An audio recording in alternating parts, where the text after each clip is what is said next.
بسم اللہ الرحمن الرحیم۔ محترم خواتین و حضرات، امید ہے آپ سب خیر و عافیت کے ساتھ ایمان و یقین کی بہترین حالت میں ہوں گے۔ آج ہم اللہ تبارک و تعالیٰ کے فضل و کرم سے غسل میت کے باقی مسائل کے بارے میں جانیں گے۔ محترم سامعین، غسل دیتے وقت میت کے چہرہ پر روئی رکھ دی جائے اور سوراخوں یعنی دونوں کانوں، دونوں نتنوں اور منہ میں روئی داخل کر دی جائے تاکہ ان میں پانی نہ جانے پائے تو مذائقہ نہیں ہے۔ اگر مردہ پھول یا سڑ گیا ہو تو اس کو ہاتھ نہ لگائیں، اس پر پانی بہا لینا کافی ہے اور یہ پانی بہانا واجب ہے۔ عورت کے غسل کا وہی طریقہ ہے جو مرد کے غسل کا بیان ہوا۔ عورت کے بال اکٹھے کر کے سینہ پر ڈال دیں، پیٹھ پر نہ چھوڑیں۔ میت کے سر یا داڑھی میں کنگھی نہ کریں، ناخن، بال اور لبیں نہ تراشیں، بغلوں کے بال نہ اکھاڑیں، زیر ناف کے بال نہ مونڈیں، ختنہ نہ کریں، کوئی اور زینت، سرما لگانا وغیرہ بھی نہ کریں۔ یہ سب امور کرنا ناجائز اور مکروہ تحریمی ہے۔ اگر ناخن یا بال تراش دیے تو اس کے ساتھ کفن میں رکھ دیں۔ خوشبو لگانا جائز ہے۔ جو ناخن ٹوٹا ہوا ہو اس کے جدا کر دینے میں مذائقہ نہیں۔ بندوں پر غسل کا فرض ادا ہونے کے لیے بندوں کی طرف سے اس فعل کا ہونا ضروری ہے۔ نیت شرط نہیں ہے، لیکن ثواب حاصل کرنے کے لیے نیت بھی کر لینی چاہیے۔ اگر مردہ بہت سے پانی میں مثلاً دریا میں سے نکالا گیا تب بھی اس کو غسل دینا فرض ہے، لیکن اگر پانی سے نکالتے وقت غسل کی نیت سے پانی میں حرکت دے دی تو غسل ادا ہو جائے گا، اور 3 مرتبہ حرکت دینے سے غسل مسنون ادا ہو جائے گا۔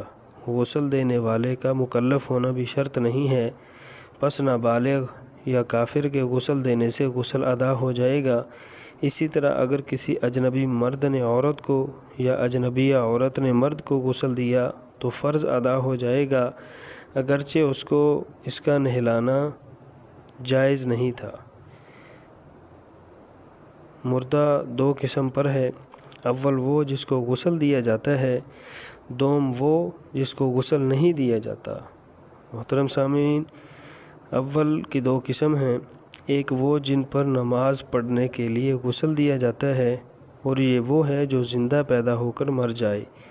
دوسرا وہ جس کو غسل دیا جاتا ہے مگر اس پر نماز نہیں پڑھی جاتی، یہ وہ ہے جو مردہ پیدا ہوا ہو اور وہ کافر حربی بھی اسی حکم میں ہے جس کا ولی مسلمان ہو۔ جس کو غسل نہیں دیا جاتا اس کی بھی 2 قسمیں ہیں۔ ایک وہ جس کو اہانت کی وجہ سے غسل نہیں دیا جاتا، مثلاً باغی، مقتول اور ڈاکو۔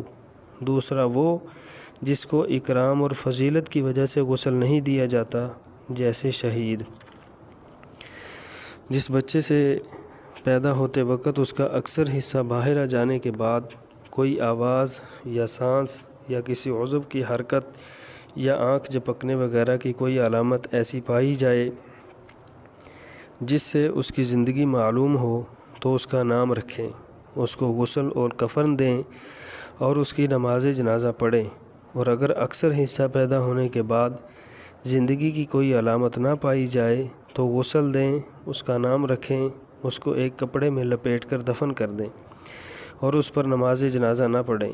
اگر بچہ سر کی طرف سے پیدا ہو تو سینے تک نکلنا اکثر حصہ بدن کا نکلنا ہے، اور اگر پاؤں کی طرف سے پیدا ہو تو ناف تک نکلنے سے اکثر حصہ نکلنا سمجھا جائے گا۔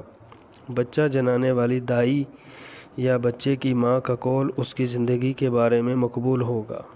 اگر بچے کے سب اعضاء، ہاتھ، پاؤں، منہ، ناک وغیرہ کچھ بھی نہ بنے ہوں اور حمل ساقط ہو گیا تو اس پر نماز نہ پڑھیں۔ اس کے غسل کے متعلق مختار اور صحیح تر یہ ہے کہ اس کو غسل مسنون نہ دیا جائے بلکہ یوں ہی پانی ڈال کر نہلا دیا جائے اور اس کا نام بھی رکھا جائے۔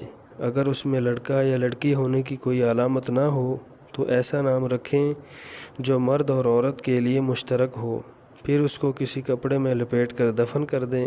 کفن سنت کی رعایت نہ کریں۔ اگر کسی مردے کا نصف سے زیادہ بدن ملے، خواہ وہ بغیر سر کے ہو تو اس کو غسل اور کفن دیں اور نماز پڑھیں۔ نصف بدن مع سر ملنے کا بھی یہی حکم ہے۔ اگر اس کے بعد باقی بدن بھی مل جائے تو اس پر نماز نہ پڑھیں۔